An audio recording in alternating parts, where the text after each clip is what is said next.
اوعى تبص في المراية وتطول فيها، لان في نوع من الجن مركز معاك وبيراقبك، فخلي بالك. ازيكم يا ابطال؟ بما اننا بقالنا فيديوهين بنعمل قصص طويلة، فقلت اعمل لكم في النص فيديو قصير، والفيديو ده هيكون اجابة عن سؤال.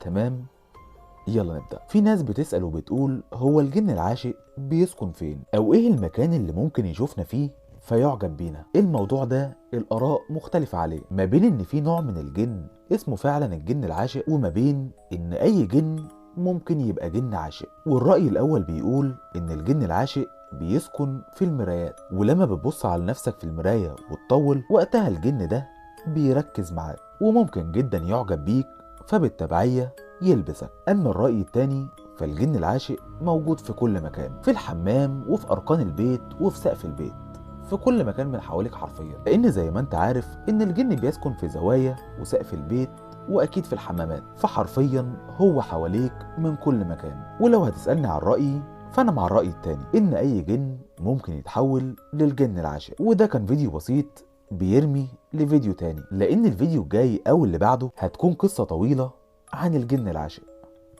وبس كده.